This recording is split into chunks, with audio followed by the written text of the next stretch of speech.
دکن کی ایک اہم یونیورسٹی عثمانیہ یونیورسٹی کے شعبہ اردو کے تحت دکنی شاعری کی جمالیات پر ایک بہترین خطبے کا انعقاد عمل میں آیا۔ اس خطبے کو پروفیسر خواجہ اکرام الدین صاحب پروفیسر جواہر لال نہرو یونیورسٹی نے پیش کیا۔ پیش ہے خواجہ اکرام الدین صاحب کا وہ خطبہ جو انہوں نے دکنی شاعری کی جمالیات پر بیان کیا ہے، تو دیکھتے ہیں ہم یہ ان کا پورا خطبہ۔ میں سب سے پہلے مبارکباد پیش کرتا ہوں شعبہ اردو کو، اس یونیورسٹی کو، کہ بلقیس بیگم میموریل لیکچر یا انڈومنٹ لیکچر کے لیے ہمیں آپ نے مدعو کیا اور آپ نے اس کا اہتمام کیا۔ دیکھیے، معاملہ یہ ہے کہ کسی بھی یونیورسٹی میں اگر اس طرح کے میموریل لیکچر ہوتے ہیں، انڈومنٹ لیکچرز ہوتے ہیں، تو گویا ایک اعزاز اس کو ملتا ہے کہ آپ کے وہاں اس طرح کے کتنے لیکچرز ہیں۔ اور آپ سب جانتے ہیں، خاص طور پر وہ لوگ جو اساتذہ ہیں، کہ جب نیک کی ٹیم آتی ہے تو وہ پوچھتی ہے آپ سے کہ آپ کے یونیورسٹی میں، آپ کے کالج میں کتنے اس طرح کے لیکچرز ہیں۔ تو ایک تو خیر لیکچرز کا ہونا وہ صرف جوڑ گھٹاؤ کے لیے تو الگ بات ہے، لیکن اس شعبے کے لیے بہت اعزاز کی بات ہوتی ہے کہ اس طرح کے لیکچرز کا اہتمام کیا جائے۔ تو سب سے پہلے میں بلقیس بیگم صاحبہ کے لیے دعائیں مغفرت کرتا ہوں کہ اللہ تبارک و تعالیٰ ان کے درجات بلند کرے اور ان کی مغفرت فرمائے، اور ساتھ ہی ساتھ ان کے پورے خانوادے کے لیے دعا گو ہوں کہ ان کے خانوادے کے تمام افراد کو اللہ اپنے حفظ و امان میں رکھے۔ آج کی محفل کے صدر جو بتایا گیا کہ سوشیولوجی کے پروفیسر ہیں، میں بڑا ان سے متاثر ہوا۔ اس لیے متاثر ہوا کہ مجھے تو دعوت مل چکی تھی، اور ظاہر ہے کہ میں اردو کا خادم ہوں، تو میں کوشش کرتا ہوں کہ جہاں بلایا جائے میں کوشش کرتا ہوں کہ پہنچ ہی جاؤں کسی نہ کسی طرح سے۔ لیکن انہوں نے بذات خود فون کر کے اور یہ کہا کہ it's my duty to invite you, تو یہ میرے لیے بڑا ٹچنگ یہ جملہ تھا کہ ایک پرنسپل اور صدر شعبہ اردو، جبکہ مجھے باضابطہ دعوت مل گئی تھی، یہ ایک فارمیلٹی تھی، لیکن یہ فارمیلٹی نہیں تھی، بلکہ جس خلوص کے ساتھ انہوں نے مجھ سے بات کی، میں آپ کا شکر گزار ہوں۔ ساجد صاحب یہاں تشریف رکھتے ہیں، بیگم ساجد صاحبہ، سنیتا علی صاحبہ یہاں تشریف رکھتی ہیں۔ آپ کی والدہ کے نام سے یہ لیکچر ہو رہا ہے اور قلب دکن میں ہو رہا ہے، اس عثمانیہ یونیورسٹی میں ہو رہا ہے، جس عثمانیہ یونیورسٹی نے پورے ہندوستان کو ہی نہیں بلکہ پوری دنیا کو ایک شناخت دی۔ کئی اعتبار سے ایک اعتبار تو یہ تھا کہ اردو زبان و ادب کی تحقیق کے لیے بہت خدمات ہیں اس یونیورسٹی۔ دوسری کہ مادری زبان میں تعلیم کی کیا اہمیت ہے، اس کو اس یونیورسٹی نے اجاگر، اور اردو کی کتابوں کے جو تراجم ہوئے ہیں آج بھی اس لحاظ سے، اور آج ہی کیا بلکہ میں تو یہ کہتا ہوں کہ یہ ہمیشہ یاد کیا جائے گا کہ اس عثمانیہ یونیورسٹی نے زبان و تہذیب کے لیے کیا خدمت انجام دی۔ دیکھیے، علوم و فنون کا اپنا ایک رتبہ ہے، اپنا ایک مرتبہ ہے۔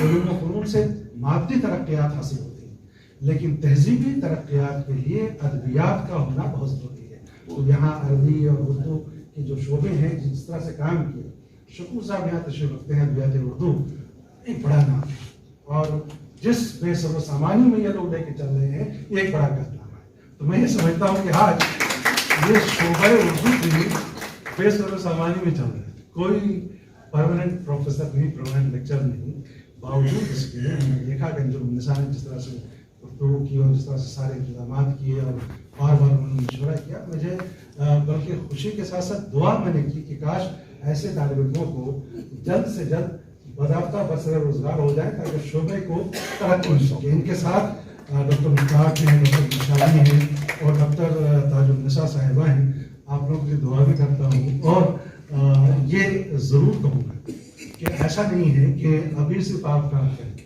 مجھے نہیں لگتا، چونکہ ان کے جو جذبات ہیں اس سے یہ لگتا ہے کہ اپنے جذبات کو اپنے پیشے سے یہ جوڑ کے رکھیں۔ دیکھیے، نوکری کرنا الگ بات ہے، نوکری مل جانا خدا کی ایک طرف سے ایک نعمت ہے، لیکن اس کو سمجھنا اور خدمت کے لیے استعمال کرنا، کچھ اپنے آپ کو تیار رکھنا اور کنٹریبیوٹ کرنا، اپنے ڈپارٹمنٹ کے لیے کنٹریبیوٹ کرنا، اپنے پورے سماج کے لیے، اپنے ملک کے لیے، اپنے اسٹیٹ کے لیے، یہ بہت بڑی بات ہوتی ہے۔ تو مجھے خوشی ہے کہ پرنسپل صاحب کہ آپ کے یہ 4 جو عارضی لیکچرارس ہیں یہ بڑے ہی متحرک ہیں، بڑے فعال ہیں. میں اس لیے یہ بات نہیں کہہ رہا ہوں، یہ صرف آپ کے وہاں نہیں ہے، زیادہ تر یونیورسٹیوں میں صورتحال یہی ہے.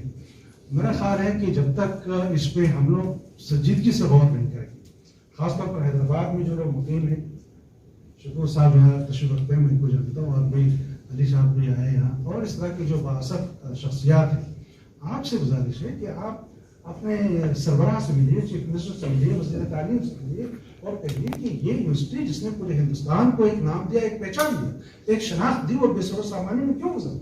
آپ لوگ مل کر کے اس کو ایکسلریٹ کرنے کی ضرورت ہے تاکہ پرماننٹ جو بھی ہو آج ہے اس کا ایک الگ ویلیو ہوتا ہے.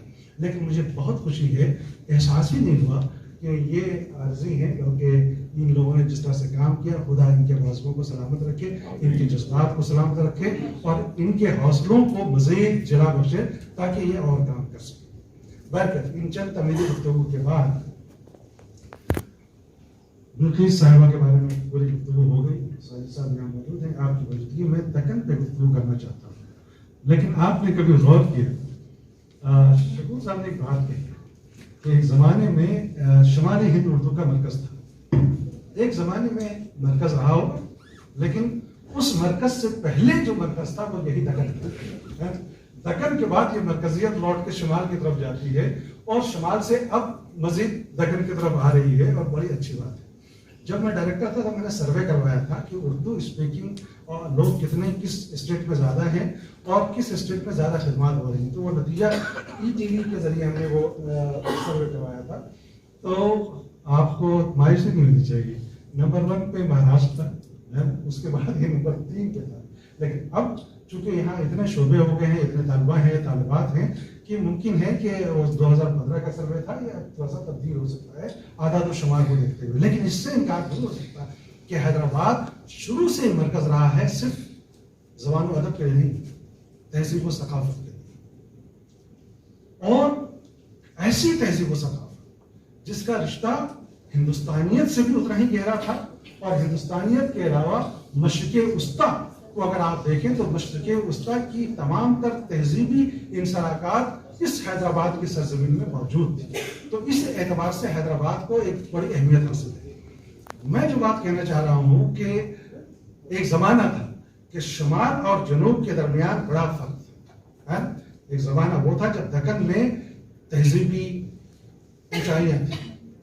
اردو زبان و ادب کے حوالے سے اگر دیکھیں کہ تخلیق کے اتنے سرمایہ، کہتے ہیں طالب علموں، اگر آپ اس بات پر توجہ دو کہ ایک واقعہ ایسا ہے کہ صرف سال بھر میں اتنی کتابیں چھپتی ہیں کہ پورے 500 سال میں اتنی کتاب نہیں چھپتی. وہ کب ہوا؟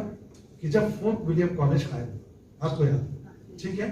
لیکن اس کو کیوں بھول جاتے ہیں طالب علم کہ دکن میں جب تخلیقی سلسلہ شروع ہوتا ہے تو ایسا لگا کہ جیسے دریا کی ایک روانی آ گئی. معراج العاشقین سے لے کے قدمراؤ سے لے کر کے وجہی تک اور ولی تک، یہ پورا دکن کا ایک پورا ایک نظام ہے کہ اس میں اتنی ساری تخلیقات سامنے آ گئیں. یہ کسی جادو سے کم نہیں تھا، کسی معجزے سے کم نہیں تھا، کسی کرشمے سے کم نہیں تھا. اتنے سارے شعرا اور ایسے شعرا، ایسی تخلیقات کہ آج بھی ان کو ساری دنیا جانتی اور پہچانتی ہے. تو شمالی ہند اس زمانے میں، شمالی ہند میں اور جنوبی ہند میں بڑا فرق، الگ ملک تصور کیا جاتا ہے. آج ایک شمال سے آیا ہوا بندہ جنوب کے بارے میں گفتگو کرے گا. ٹھیک ہے، ہماری زبان دکنی نہیں ہے، آپ کی زبان دکنی ہے، لیکن دیکھیے یہ دکن کا کرشمہ ہے کہ ہم دکن کو اسی طرح سے پڑھتے ہیں جس طرح سے شمال کو پڑھتے ہیں. ہم کبھی یہ نہیں کہتے کہ اردو کے صرف 2 دبستان ہیں، ایک لکھنؤ اور ایک دلی. اگر ہم یہ کہتے ہیں اس کا مطلب یہ ہوا کہ ہم نے اپنے داموں کو خود سمیٹ لیا.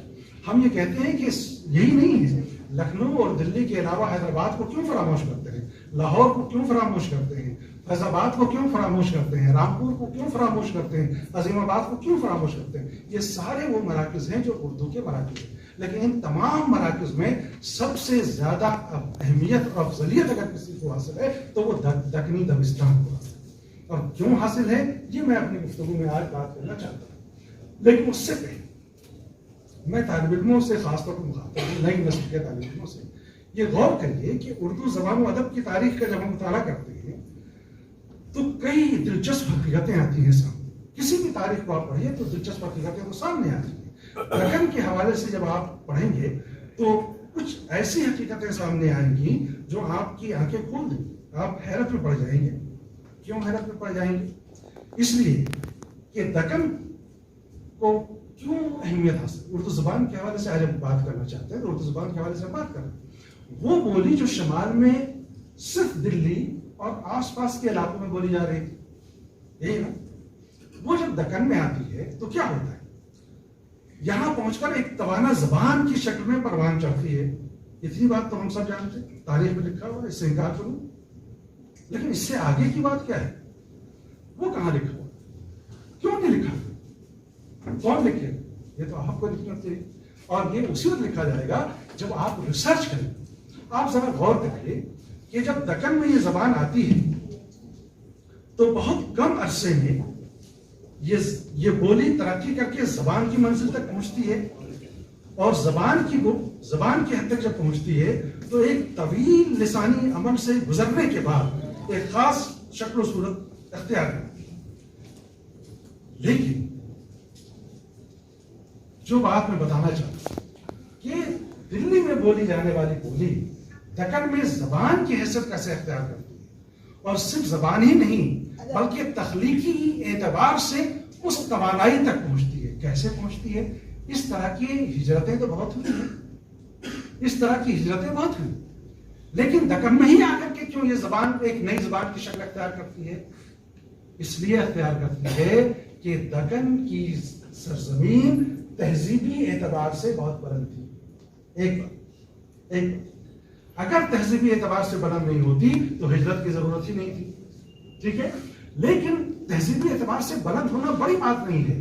اس تہذیب میں رواداری تھی, اکوموڈیشن تھا, اکوموڈیٹ کرنے کی کیپیسٹی تھی. یہ بہت بڑی بات تھی کہ یہ سرزمین نے اس جو شمال سے آنے والے قافلے کو کیا کیا, ہندوستان کی ایک ہجرت جہاں سے انڈین ہسٹری شروع ہوتی ہے اس کو یاد کریں, اور پھر دکن کی طرف آئی. آپ کو معلوم ہے طالب علموں کون سی ہجرت ہے جہاں سے انڈین ہسٹری کو ہم شروع کرتے ہیں, کہاں سے شروع کرتے ہیں, کوئی بتائیے, طالب علم ہے یا نہیں ہے؟ اچھا چلو مت بتاؤ, مجھے معلوم ہے کہ ایسے سوالات جب پوچھے جاتے ہیں تو بچے شرما جاتے ہیں. میں ہی خود سوال بھی کروں گا, جواب بھی دوں گا. سوال یہ ہے کہ ہسٹری انڈیا کی کہاں سے شروع ہوتی ہے؟ ہم یہ کہتے ہیں آرین سائڈ, کیا شروع کرتے ہیں آرین سائڈ. اس کے بعد کیا ہوا, اس کے بعد ون سائڈڈ ہسٹری ہماری چلتی ہے. وہ ہسٹری کیسے چلتی ہے کہ آرینس نے دراوڑ کو ایک کونے میں ڈھکیل دیا, ٹھیک ہے, ڈھکیل دیا. اس وقت دراوڑین کی کوئی بات ہی نہیں کرتا, جبکہ یہ کلچر اتنا زیادہ کیا تھا, بلندیوں پر تھا, زبان کے اعتبار سے, تہذیب کے اعتبار سے. آپ دیکھیے دنیا کی قدیم ترین زبانوں میں ایک زبان کون سی ہے جو آپ کے خطے میں بولی جاتی ہے؟ تمل. ترکا بھی ہم جانتے ہیں, بڑی بڑی کتابیں جو لکھی گئی, میں نے سنسکرت سے بھی مقابلہ کریں تو ایک ہجرت وہ ہے کہ اس نے ایک قوم کو پورے کنارے کر دیا اور اس قوم کے ساتھ تال میل نہیں ہوا, تال میل نہیں. اسی لیے تو شمال اور جنوب کا فرق پیدا ہوا. لیکن ایک ہجرت وہ ہے کہ جو شمال سے جنوب کی طرف ہوتی ہے, اور اس ہجرت سے ایک نئی چیز سامنے آتی ہے کہ دکن کی سرزمین تہذیب و ثقافت کے اعتبار سے صرف بلند نہیں تھی, بلکہ دکنی تہذیب میں رواداری کی ایسی بڑی خوبی تھی کہ انہوں نے آنے والوں کا استقبال بھی کیا, اور نئی بولی کا استقبال اس طور پر کیا کہ اختلاف ہوتا ہے. کہاں اختلاف ہوتا ہے؟ نسلوں میں, تہذیبوں میں, بولیوں میں, زبانوں میں. تب جا کر کے ایک نئی زبان پروان کرتی ہے جس کو ہم نے کیا کہا پہلے, قدیم اردو, دکنی اردو یا دکنی کا نام. تو دکنی زبان کے پروان چڑھنے میں ایسا نہیں ہے کہ شمال سے آنے والی زبان کو یہ بولی میں کوئی بہت بڑی بات تھی کہ اچانک لوگوں نے اس کو ایکسپٹ کر لیا. بالکل نہیں. یہاں کی تہذیبی اس چیز کو لوگ آج تک فراموش کیے ہوئے, اور کسی بھی کتاب میں آپ کو یہ نہیں ملے گا کہ دکنی تہذیب نے رواداری کا وہ ثبوت پیش کیا جو ہندوستان میں رواداری کا سب سے پہلا نمونہ ہے کہ جو دکنی تہذیب نے پیش کیا.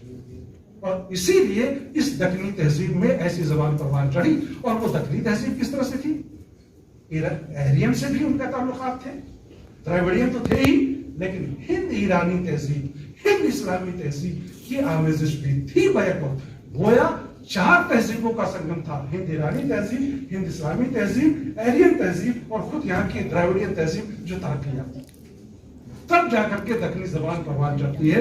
تو بچوں اس حقیقت کو یاد رکھو، ورنہ آپ اپنی زبان کو فراموش کر جاؤ گے۔ تو میں تو یہ کہتا ہوں کہ یہ پہلا پل تھا۔ پل سمجھتے ہو نا، برج سمجھتے ہو نا، کیا ہوتا ہے برج؟ کہ 2 دوریوں کو سمیٹ لیتا ہے، 2 کھائیوں کے اوپر آپ راستہ ہموار کر سکتے ہیں۔ تو اس نے پہلا برج بنایا، کہاں سے کہاں تک؟ جنوب سے شمال تک۔ تو یہ پہلا برج بنانے والی تہذیب یہ ہے، اس تہذیب پہ آپ کو جتنا بھی چاہیے فخر کر سکتے ہیں۔ اب آئیے میں ذرا بات کرتا ہوں دکنی زبان، جسے ہم قدیم اردو کہتے ہیں، دکنی کہتے ہیں۔ زبانیں دنیا میں بہت ہیں نا دنیا میں، لیکن ایک بات بتاتا چلوں کہ ایک آپ نے بڑی افواہیں سنی ہوں گی کہ اب ایسا وقت آ رہا ہے، چونکہ سائنسی ترقیات ہو گئی ہیں، کہ اس وقت میں کیا ہوگا؟ زبانیں مر جائیں گی۔ اب تک تو آپ نے سنا ہوگا کہ انسان مر جائے گا، جانور مر جائے گا، زبان کیسے مر جائے گی؟ سنا بچوں آپ نے؟ سنا ہوگا؟ نہیں سنا؟ بہت پڑھا بھی ہوگا کہ اب ایسا وقت آ رہا ہے کہ ہر سال 300 زبانیں مر رہی ہیں، سنا ہے نا؟ لیکن ایک بات میں آپ کو بتا دوں، یاد رکھو، جس زبان کو تم پڑھ رہے ہو اس زبان کے بارے میں معلوم ہونی چاہیے سچائیاں کیا ہے۔ وہ زبان کبھی نہیں مرتی جس میں سیریس لٹریچر لکھا جاتا ہے، جس کو اردو میں ہم کہتے ہیں ادب عالیہ لکھا گیا، ٹھیک ہے؟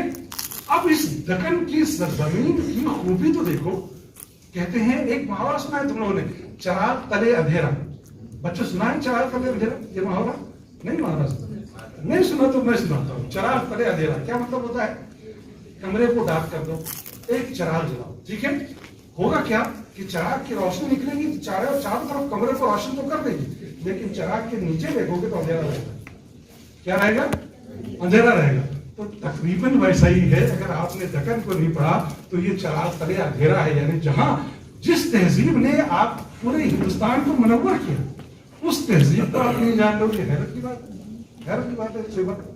تو اب ذرا غور کریے کہ اس دکنی زبان نے بنشاوی صاحب کتنے عرصے میں ہم کہتے ہیں معراج العاشقین، چلو اس میں بڑا اختلاف، یہ خواجہ بندہ نواز گیسو دراز کی تصنیف ہے۔ اب کہا گیا یہ خواجہ بندہ نواز کی تصنیف نہیں ہے، لیکن یہ غلط بھی ہے، اس لیے کہ ابھی نئی ایک تحقیق آئی ہے اور وہ دعویٰ یہ کر رہے ہیں، حیدرآباد کے ہی ایک محقق ہے اور جو کینیڈا میں رہتے ہیں، اور اتفاق سے وہ بھی ڈاکٹر ہیں، فزیشین، ٹھیک ہے، اور بڑے ڈاکٹر ہیں، ٹھیک ہے، اور اسی عثمانیہ یونیورسٹی سے پڑھ کے گئے ہیں۔ تو انجمن نساء صاحبہ، ان کو بھی آپ رابطہ کریے، ان کو بھی تقی آپ صاحب، ٹھیک ہے، اور ان سے بھی ہم بہت سارے فائدے اٹھا سکتے ہیں۔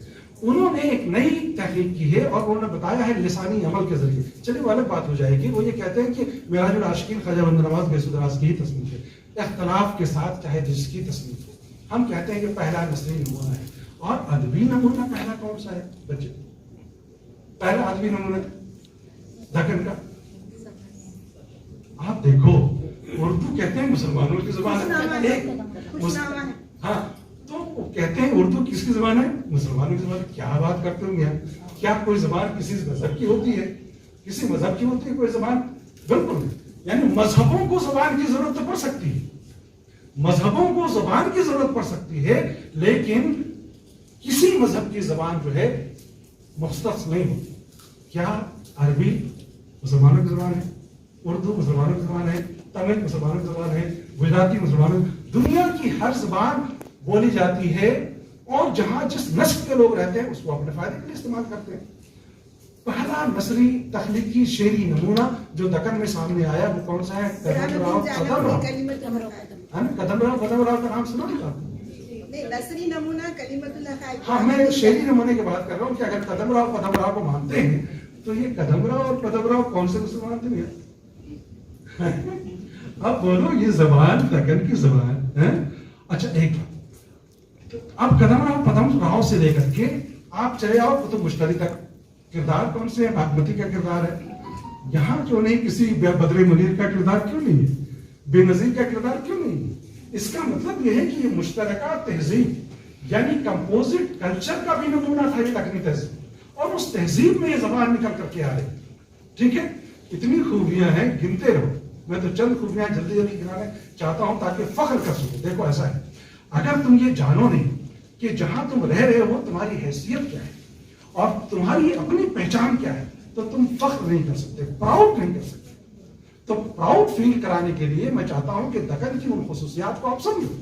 تو قدم راؤ سے لے کر کے قطب مشتری تک آپ پہنچتے ہیں مشکل سے 400 سال کے زمانہ, یہی ہے نا. اس زمانے میں نے جو کہا کہ زبانیں مرتی نہیں ہیں, کون سی زبان نہیں مرتی ہے؟ جس میں ادب عالیہ کی تخلیق ہوئی ہو. تو اس مختصر سے عرصے میں بلبل, علی نامہ, نام گرا, ایک نہیں, دو نہیں, بلکہ سینکڑوں ایسی مثالیں مل جائیں گی جن کا شمار ادب عالیہ میں ہوتا ہے. کیا یہ معجزے سے کم ہے؟ دکنی زبان کے لیے کسی معجزے سے کم نہیں ہے کہ اتنے کم عرصے میں تخلیقات کا عمل شروع ہوتا ہے, اور عمل شروع ہوتے ہی وہ تخلیق کہاں پہنچتی ہے؟ ادب عالیہ تک پہنچتی ہے. یہ بہت بڑی بات ہے. اور یہ تخلیق کی جمالیات, یہ کیا ہے؟ تخلیق کی جمالیات. اب آپ کہو کہ یہ تخلیق کی مجھے تخلیق کی جمالیات کیا ہے, شعری جمالیات کیا ہے, یہ تمام چیزیں میں آپ سے شیئر کرنا چاہ رہا ہوں. شرط یہ ہے کہ میری گفتگو ون سائیڈڈ کبھی نہیں ہوتی. ون سائیڈڈ ہوتی تو میں بیٹھ جاتا ہوں. میں چاہتا ہوں کہ میرے ساتھ آپ شریک رہیں, ٹھیک ہے؟ یعنی میں کہتا جاؤں اور آپ اس کو نکارتے جائیے, کاٹتے جائیے, اور نہ کاٹ سکے تو کم از کم سنیے اور انٹریکٹ کریں. تو 4-5 خوبیاں تو میں نے بتا دی. کس کی بتا دی؟ اس سرزمین کی جس سرزمین کے آپ فرزند ہیں, ٹھیک ہے؟ اس سرزمین جس کی اتنی خوبیاں ہیں ہماری نسل نہیں جانتی ہے. ساجد صاحب, مشکل یہ ہے کہ جو ہماری نیو جنریشن ہے وہ ان چیزوں سے ناواقف ہے. تو اس طرح کے لیکچر میں کم از کم ہماری نئی جنریشن کو زیادہ سے زیادہ انوالو کیا جانا چاہیے تاکہ وہ یہ سمجھ سکیں کہ ہماری خوبیاں کیا ہیں. اچھا جناب, ایک بات جو میں کہہ رہا تھا کہ جب دکنی تخلیقات کو آپ پڑھیے, چاہے قدم راؤ کو پڑھ لیجیے, میراج العاشقین کو پڑھ لیجیے, ٹھیک ہے, فکری کو پڑھ لیجیے, یا قطب مشتری کو پڑھ لیجیے, تو آپ یہ دیکھیے گا کہ اس کے جو الفاظ ہیں, اس کی جو تشبیہات ہیں, اس کے جو محاورات ہیں, اس کا تعلق ہندوستان کی سرزمین سے ہے. یہاں گہرائی میں گڑی ہوئی ہے. اس کو تاریخ کے کتابوں میں کیا لکھا گیا ہے؟ ہندی الاصل الفاظ. ہندی الاصل الفاظ کا مطلب کیا ہوا؟ اس وقت تو ہندی تھی ہی نہیں. دکنی کا نام بھی ہندوی تھا, لیکن جب ہندی بھی کہا گیا. ہندی الاصل الفاظ لکھے گئے, نئی نسل کے بچے کنفیوز کرتے ہیں. اس کا مطلب کہ دکنی کی تصنیفات میں, تخلیقات میں جو بات کی گئی, آپ مجھے بھی چائے دے سکتے ہیں, ٹھیک ہے, اگر انہوں نے کنڑ یہ اردو سمجھ لی ہوتا. میں رکھتا ہوں تاکہ کم. ہاں, تو میری گفتگو بالکل یوں ہوگی کہ جیسے ہم آپ سے گفتگو کر رہے ہیں تو لیکچر نہیں دینا آیا ہوں. بس میں چاہتا ہوں کہ کچھ ایسی چیزیں ہیں جو آپ کے ساتھ شیئر کروں. تو یہ ہندی الاصل الفاظ سے مراد کیا ہے بچوں؟ ہندی الاصل سے مراد یہ ہے وہ ہندوستانی الفاظ جو دکن میں بھی بولے جا رہے تھے, شمال میں بھی بولے جا رہے تھے. اور وہ ہندی الاصل الفاظ کیا تھے؟ یہاں کی زبان کیا تھی؟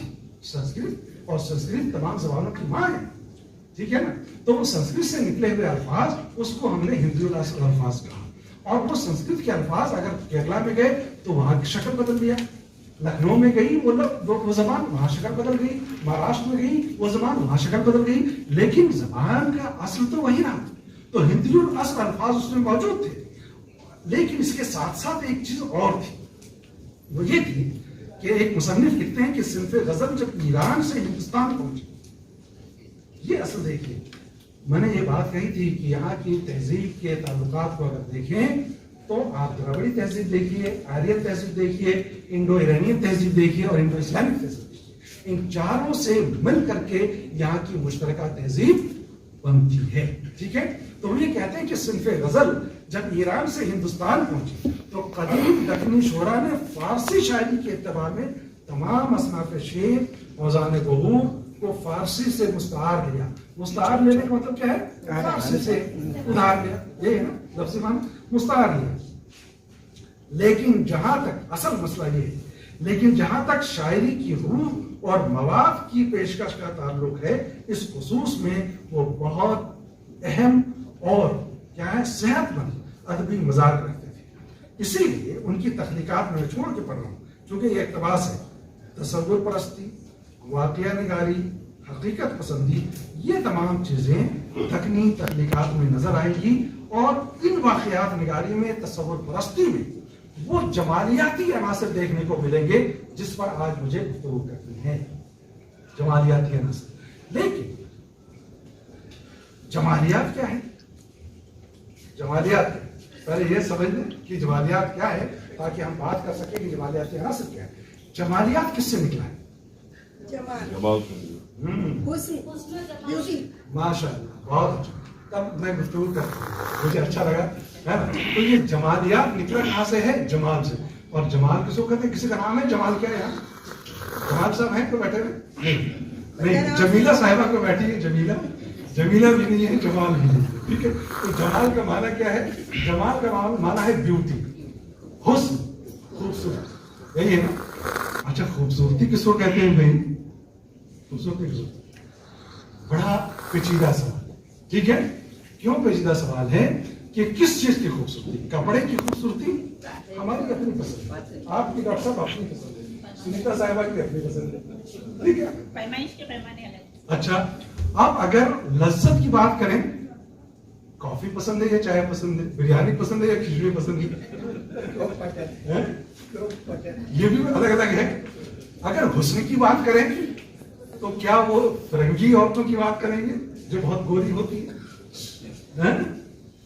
کیا حسن میں کالے رنگ کی بات کریں گے یا گورے رنگ کی بات کریں گے؟ آپ نے وجہ کو پڑھا ہے؟ وجہ کو ہے نا، پیاری، کولی، سانولی، سب کچھ لکھا ہے. یعنی ہندوستان میں جو حسن کا پیمانہ ہے، ٹھیک ہے، جو ہمارے شاستروں میں لکھا گیا ہے، اس کو انہوں نے پیش کیا ہے.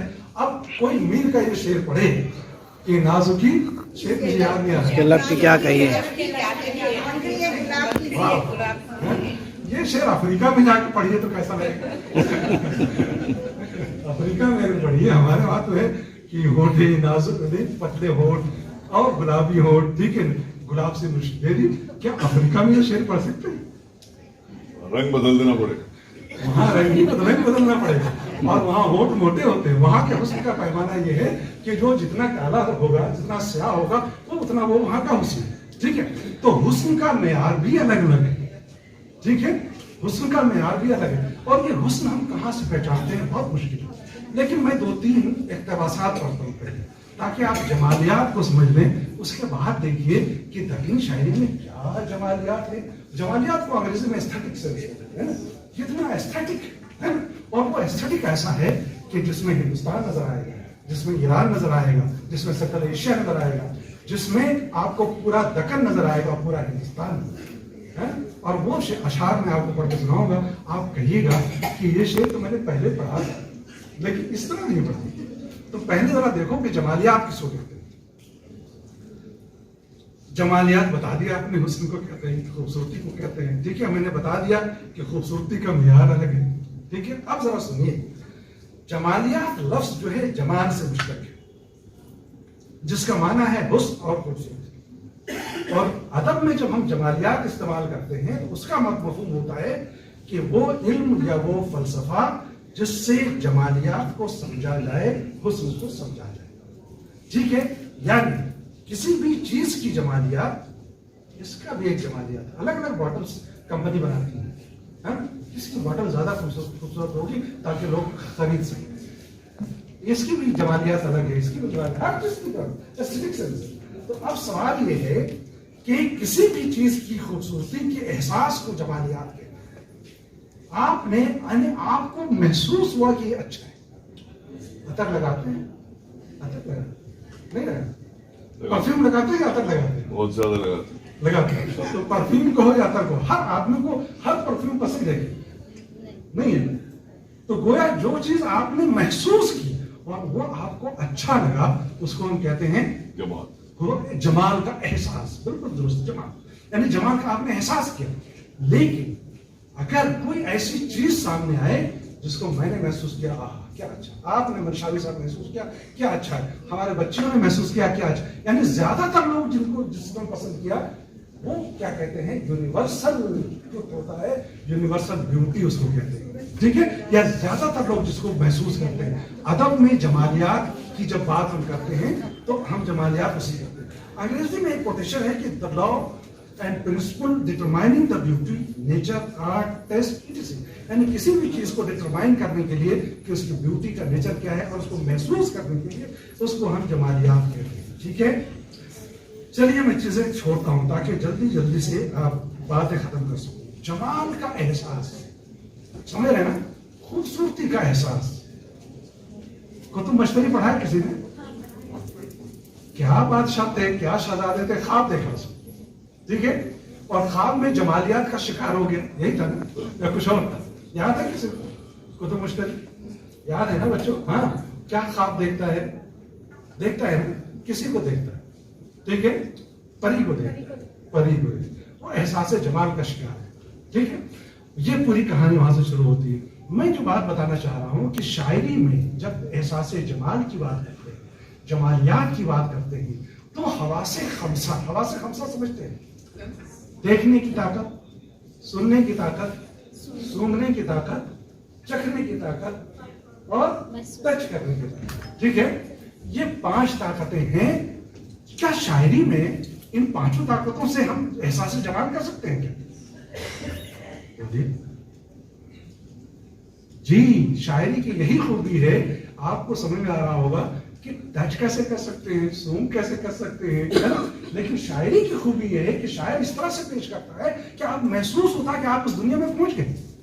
لیکن شاعری چونکہ ایک فنون لطیفہ، فائن آرٹ ہے، وہاں ایک چیز اور اضافہ کریے، اور وہ اضافہ یہ ہے چھٹی حس. سمجھا ہے، سنا ہے کبھی آپ؟ یہ محاورے میں بھی استعمال ہوتا ہے. میری چھٹی حس کہہ رہی ہے کہ بچے نہیں سمجھ رہے. نہیں، میری چھٹی حص، میں غلط کہہ دیا، میری چھٹی حص یہ کہہ رہی ہے بچے سمجھ رہے. ٹھیک ہے، اچھا، یا چھٹی حص کہہ رہی ہے کہ مجھے وہاں نہیں جانا چاہیے. تو شاعری میں چھٹی حص کا بھی استعمال ہوتا ہے، تب جا کر کے آپ ایسٹھیٹک کو سمجھ سکیں گے کہ شاعری میں ایسٹھیٹک چیز کیا ہے. اچھا، میں اب اس کو مثالوں کے ذریعے آپ کو سمجھانے کی کوشش کروں گا. بہت ساری چیزیں لکھ کے آیا ہوں لیکن وقت کم ہے، تو میں چاہتا ہوں کہ آپ نے جو کچھ پڑھا ہے دکنی شاعری کی جمالیاتی نیرنگیوں کو دیکھیں. اگر آپ صاحب تھے تو ظاہر ہے، دیکھیے میں تو شمال کا، ٹھیک ہے، تو ہمارے لیے جنوبی زبان جو ہے سمجھنا سیکھنا ذرا مشکل ہے. تو بڑی محنت سے پڑھتے ہیں. جب بہت محنت سے پڑھتے ہیں تو گہرائی تک اتر جاتے ہیں اور کہتے ہیں کہ گھر کی مرغی. تو آپ تو دکنی زبان جانتے ہیں، پڑھ پڑھ کے نکل جاتے ہیں. تو کون ولی کو سمجھے، کون قطب شاہ کو سمجھے. ٹھیک ہے، کوچے یار عین کاشی، کوچے پڑھو شیر مکمل کوئی کو نہیں یہاں افسوس کہ کوچے یار عین کاشی ہے. انہوں نے کاشی لکھا، کاشی اور متھرا. ٹھیک ہے، کاشی اور متھرا کو جانتے ہو بچوں؟ ہندوستان میں دو مقدس مقامات ہیں. کون سے ہیں؟ ایک کاشی ہے اور ایک متھرا ہے. متھرا کو کہتے ہیں، کیا کہتے ہیں اس کو؟ عقیدت کی سرزمین. اور کاشی کو کیا کہتے ہیں؟ عبادت کی سرزمین. جیسے مکہ معظمہ کو عبادت کی سرزمین کہتے ہیں، مدینہ منورہ کو عقیدت کی سرزمین کہتے ہیں. اور اسی لیے محسن کاکڑوی نے لکھا تھا کہ سمت کاشی سے چلا جانب متھرا بادل، برف کے کاندھے پہ لاتی ہے صبا گنگا جل، گھر میں اشنان کرے سرو خدانے گوگل. پوری کی پوری نادیہ یہ قصیدہ پڑھ لیجئے تو آپ کو اندازہ ہوگا کہ ہندوستان کی جمالیات کو سامنے رکھ کر انہوں نے لکھا ہے. اور جب آپ کا شاعر کہتا ہے کہ کوچے یار عین کاشی ہے، جو کہ یہ دل وہاں کا باسی ہے. اب یہ دیکھو، دل کو جوگی کہنا اور کاشی کو کیا کہنا؟ محبوب کی گلی کہنا، چونکہ کاشی عقیدت و محبت کی سرزمین ہے. یہ جمالیات کون سی جمالیات ہیں؟ یہ جمالیات وہ ہیں جو ہماری تہذیبی جمالیات ہیں، ہماری اقدار کی جمالیات ہے، ہمارے ویروز کی جمالیات ہے. تو دکنی شاعری کی سب سے اچھی بات یہ ہے کہ کئی کچھ نئی باتیں کہی، بڑی نئی باتیں کہی.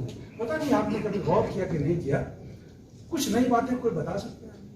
اچھا امتحان لے، آپ کو معلوم ہے، مجھے معلوم ہے.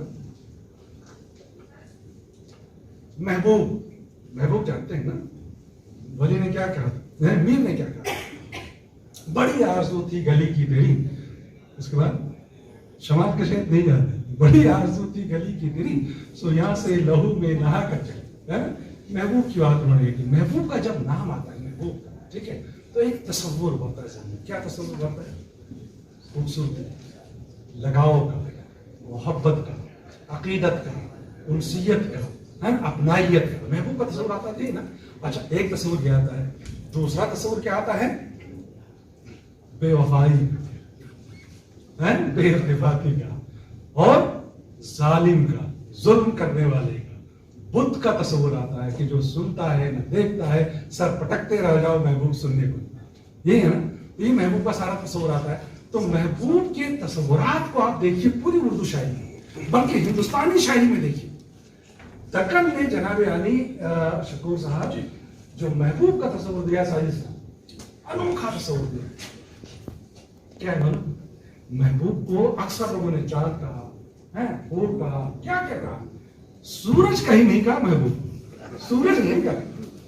لیکن دکنی شاعری نے محبوب کو سورج کہا. ہمیشہ محبوب ہی سورج ہے.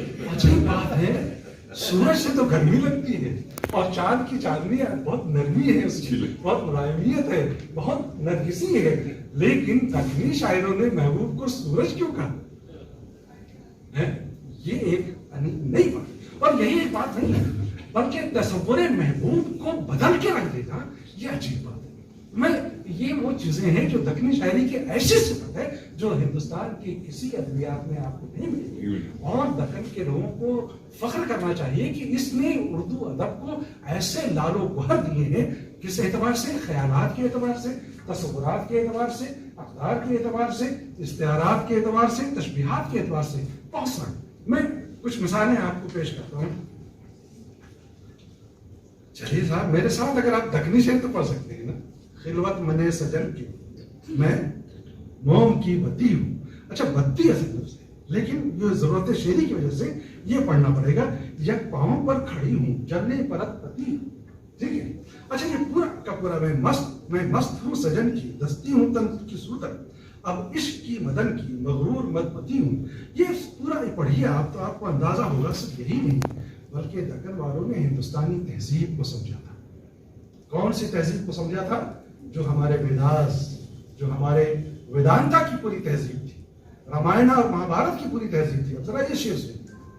لطفی تیرے جتن کی پاکی کہاں ہے اس میں، جوں 5 پانڈواں کی. پانڈووں کو جب ذکر آتا ہے کورو پانڈو ہے نا. اگر آپ ادب کے طالب علم ہو تو ہندوستانی تہذیب کو سمجھنے کے لیے بودھزم بھی پڑھنا پڑے گا، ہندوازم بھی پڑھنا پڑے گا، جینزم بھی پڑھنا پڑے گا، اسلامزم بھی پڑھنا پڑے گا، ہندوستان کو پڑھنا پڑے گا، ایران اور اسلام کو بھی پڑھنا پڑے گا. تب چونکہ یہ تمام تہذیبوں کا جو انضمام اس میں ہوا ہے، تب جا کے یہ مشترکہ تہذیب بن کر کے سامنے آتی ہے. چلیے ذرا مشکل تھا. سورج جانتے ہو، سورج لکھتے ہیں یہاں پر ہے نا، تو 2-3 طرح سے لکھا گیا ہے دکن میں. جہاں ضرورت شعری ہے وہاں واو بھی لکھا گیا ہے، لیکن دکنی لفظ میں اگر کہو بغیر واو کے سورج سورج لکھا جاتا ہے، سورج ہے نا. تو ایک شعر سنیے مشتاق کی غزل کا ہے. سورج مرجان میں جوں دستا. مرجان سمجھتے ہیں؟ قرآن میں تو آیا ہے نا. کیا ہے ڈاکٹر صاحب؟ واللؤلؤ والمرجان. ہاں واللؤلؤ والمرجان ہے. یہ عجیب قسم کا بہت ہی شفاف ہیرا ہے. ٹھیک ہے. تو اگر سورج کے سامنے مرجان کو دے رکھ دو ہے نا، آئینے کی مثال نہیں، اس لیے کہ آئینے کے سامنے اگر سورج کو رکھو، سورج کے سامنے آئینوں کو رکھو گے تو نہ تو تم سورج کو دیکھ سکتے ہو نہ تو آئینے کو دیکھ سکتے ہو. آنکھیں آپ کی خیرہ ہو جائیں گی، اور جب آنکھیں خیرہ ہو جائیں گی تو سردار جعفری کی نظم پڑھو جو انہوں نے جنگ آزادی کے حوالے سے لکھا کہ آنکھیں خیرہ ہوتی ہیں تو کیسے ہوتا ہے. ٹھیک ہے. بڑی عجیب نظم ہے. تو ہماری شاعری میں کیا کیا نہیں رکھا ہے بھائی. تو یہ کہتے ہیں کہ سورج کے سامنے جب مرجان کو رکھتے ہیں اور اس میں جب محبوب کی صورت نظر آتی ہے، وہ صورت کیسی نظر آتی ہے؟ اس لیے کہ ہم محبوب شاید بڑا چاہتے ہیں کہ محبوب کو دیکھ نہیں سکتا، اس لیے نہیں دیکھ سکتا کہ اس کے جلوے ایسے ہیں. محبوب تو سورج ہے. محبوب کیا ہے؟ سورج کی طرف دیکھ سکتے ہیں کیا؟ نہیں دیکھ سکتے. کالا چشمہ لگاؤ تو شاید دیکھ سکتے ہے نا. لیکن ننگی آپ کو صرف محبوب کو دیکھنا ہے تو سورج ہے محبوب کیسے دیکھیں گے؟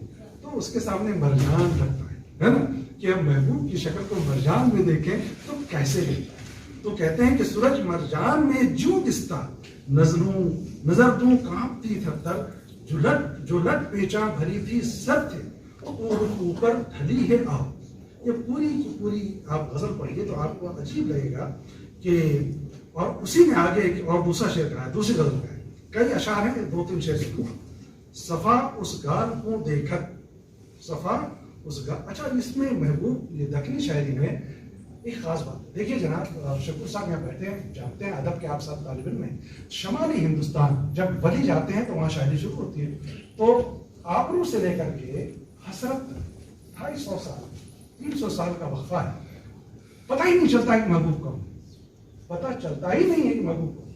نہیں معلوم.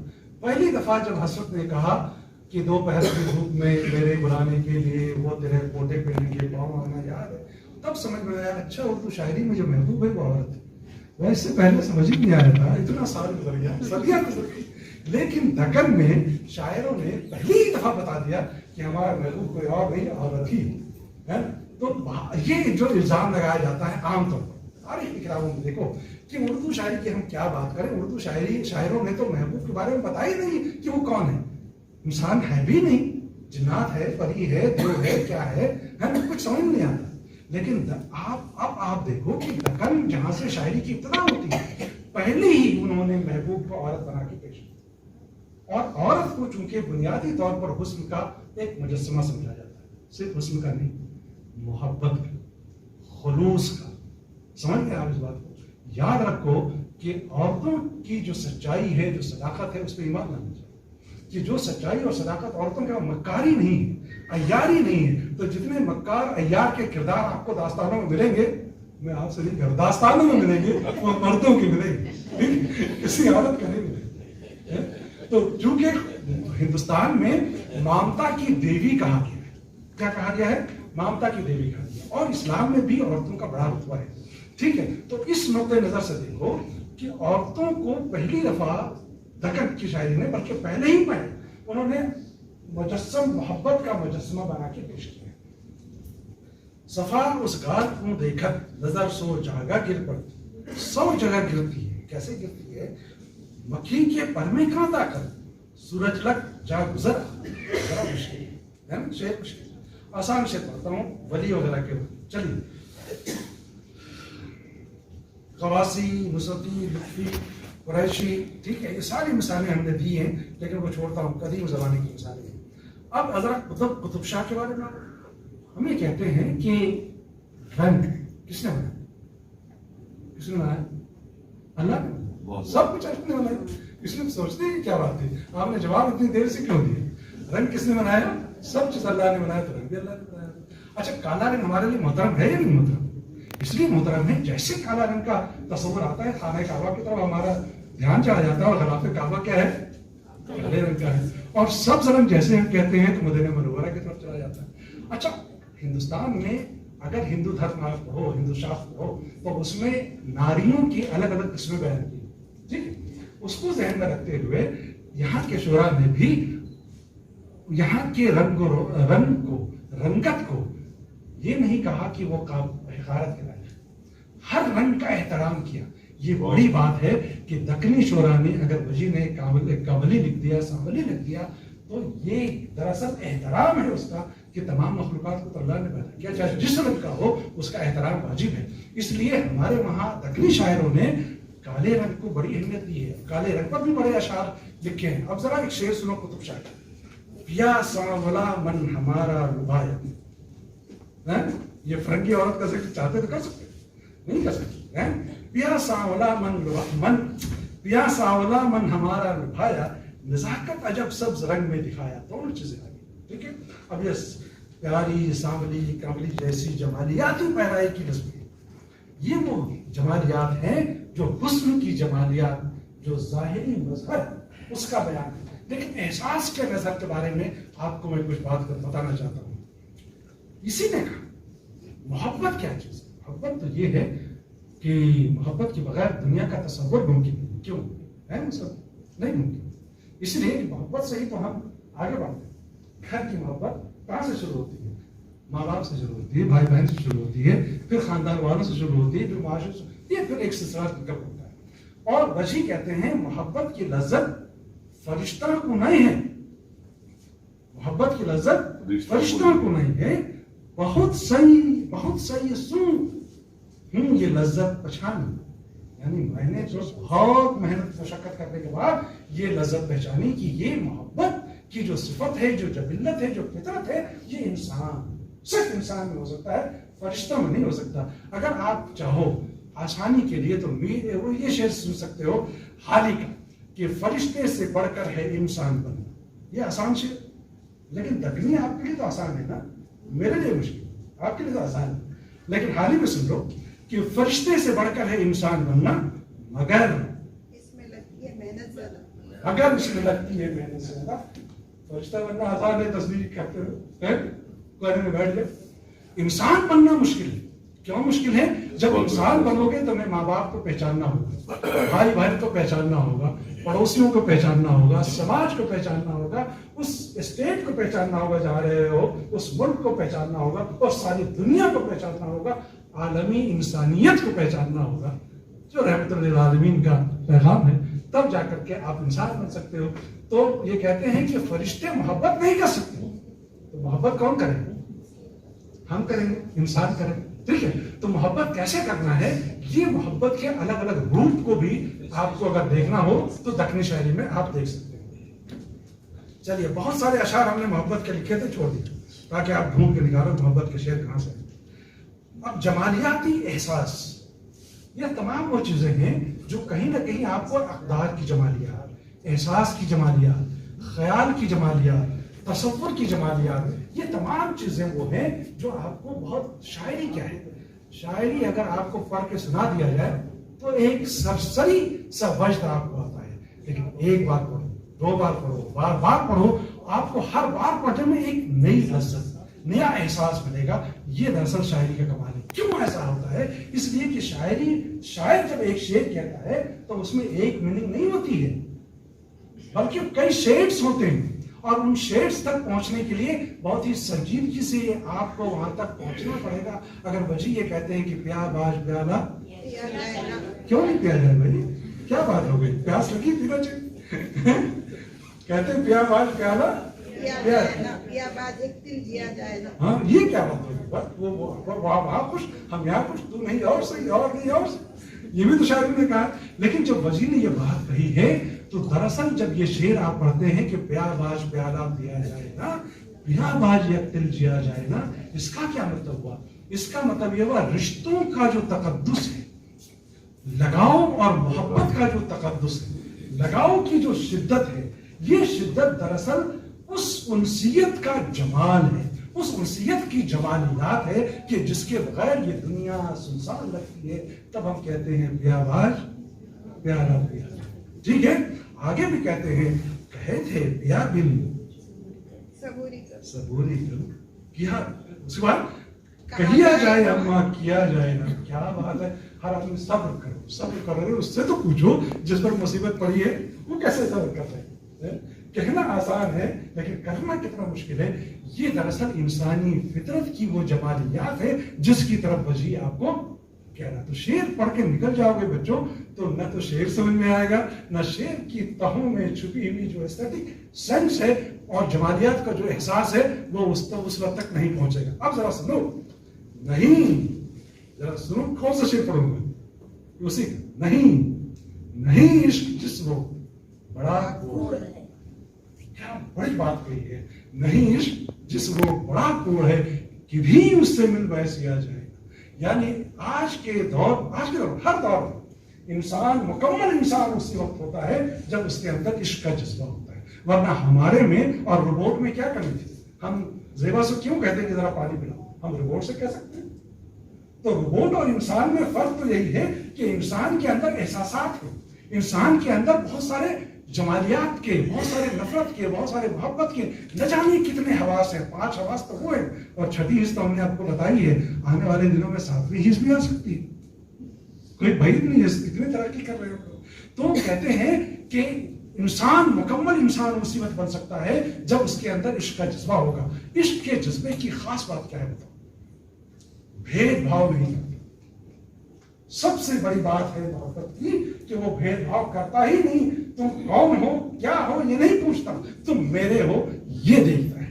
محبت اسی لیے محبت ہے، اور اسی لیے یہ کہتا ہے نہیں عشق جس وہ بڑا کوڑ ہے، کتنی مجھ سے مل بحث کیا جائے نا، اس طرح کے بہت سارے اشعار ہیں. تو میں اچھا چلیے اب ذرا ہندوستانی جمالیات کو سامنے رکھیے اور محبوب کے تصورات کو سامنے. یہ دکنی شاعری کی وہ جمالیات ہے جو خالصتاً یہاں کے الفاظ کے ذریعے کہا جاتا ہے کہ اردو شاعری میں اگر فارسی الفاظ نہ ہوتے، فارسی روایات نہ ہوتی، استعارات نہ ہوتے تو یہاں کی شاعری خالی ہوتی. لیکن میں تو ایسا شعر سنانے جا رہا ہوں جس میں نہ تو ایرانی روایت ہے، نہ تو اسلامی روایت ہے، نہ عرب کی روایت ہے، خالصتاً لفظ بھی ہندوستان کے، روایات بھی یہیں کے. اب ذرا وہ شعر آپ کو یاد ہوگا، سب نے پڑھا ہوگا، ہر سلیبس میں ہے، اکثر آپ کے وہاں بھی ہوگا کہ سب اختیار بولو، ہاں سب اختیار میرا تجھ ہاتھ ہے پیار ہے، یہی ہے نا. جس حال سو رکھے گا وہ ہے خوشی ہمارا. پڑھا ہے نا یہ سلیبس میں نہیں ہے. اچھا پھر سے اب سنو، اب مجھے ایک چیز بتاؤ، اس میں میں غلط کیا پڑھ رہا ہوں؟ ٹھیک ہے تو میں سمجھوں گا کہ آپ ہمارے ساتھ ہیں. سب اختیار میرا تجھ ہاتھ ہے پیارا، جس حال سو رکھے گا وہ ہے خوشی ہمارا. کیا غلط ہے اس میں؟ بھائی انہوں نے خوشی کو ہمارا کہا ہے نا، کبھی کسی نے نہیں کہا ہے نا. کیونکہ دکن میں بہت سارے ایسے لفظ ہیں جس کو یا تو کبھی کبھی ضرورت شہری کی وجہ سے انہوں نے تبدیل کر دیا. خوشی تو تانیث ہے نا، خوشی ہماری ہونی چاہیے. چلو آگے بڑھو. جو میں ہندوستانی جمالیات کو دکھانا چاہتا ہوں، شعر سنیں پہلے، پھر اس کے بعد جمالیات کو محسوس کریں. کہ نینا خوشی سے دھوم، یاد ہے کسی کو؟ بڑے خوشی. نینا خوشی سے دھوم پگ اب پلک سجھاڑو، جو کوئی خبر سو لے آوے مقبول کا تمہارا. کہتے ہیں ہم محبوب پتہ نہیں کہاں، محبوب کی خبر اگر کوئی لا کر کے دے تو میں کیا کروں؟ اپنی پلکوں سے اس کے پیر میں لگے ہوئے گرد کو جھاڑوں، اپنے آنسوؤں سے اس کے پیروں کو دھوؤں.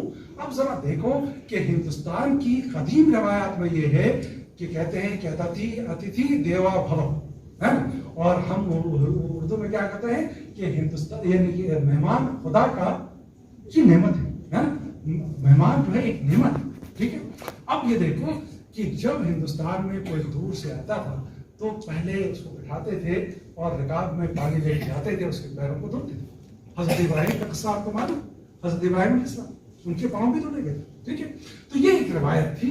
اس روایت کو سامنے رکھ کر کے، یعنی ہندوستانی روایات کی جمالیات کو سامنے رکھ کر کے وجیح نے اگر یہ شعر کہا تو آپ کو ہندوستان کی روایات کا اگر علم نہیں ہوگا تو اس شعر کا نہ تو مفہوم مانا ہوگا اور نہ تو اس شعر کی جمالیات کی تہوں تک آپ پہنچیں گے. چلیے بت خانہ، یہ تو عجیب سا شعر، یہ پڑھتا ہوں پھر آگے بڑھتا ہوں. مندر دیکھا بچوں، منع نہیں کیا کسی نے، جا کے دیکھنا چاہیے. گرجا گھر بھی دیکھو، ہر بات دیکھا ہے نا مندر. اچھا اب مندر دیکھا ہے تو سنو یہ شعر. بت خانہ نین تیرے اور بت نین کیا پتلیاں. عجیب سا شعر. یعنی ان اشعار کو تو آپ پڑھیے اور بتائیے کہ ہندوستانیت ہمارے شعرا کے بعد کیسے گڑی ہوئی ہے اس سرزمین میں. ہندوستانی روایات، اقدار، تلمیات، وہ تمام چیزیں مجھے بار بار الزام لگایا جاتا ہے کہ اس میں تو عربی اور فارسی کی تمام چیزیں، ہندوستانیت اس کے اندر سموئی ہوئی ہے. اور صرف دکن ہی میں نہیں بلکہ شمال تک چلے جاؤ تو آپ کو ملے گا کہ پوری ہندوستانی عناصر یہاں میں.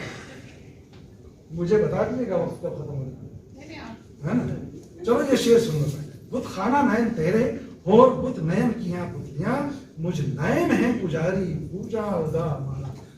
مکر شاعرانہ سنا ہے آپ نے؟ اچھا آسان سا شعر. وہ شعر کیا ہے؟ نظر لگے نہ کہیں تیرے دست بازو کو، ہے دوستی تو جانب دشمن نہ دیکھ.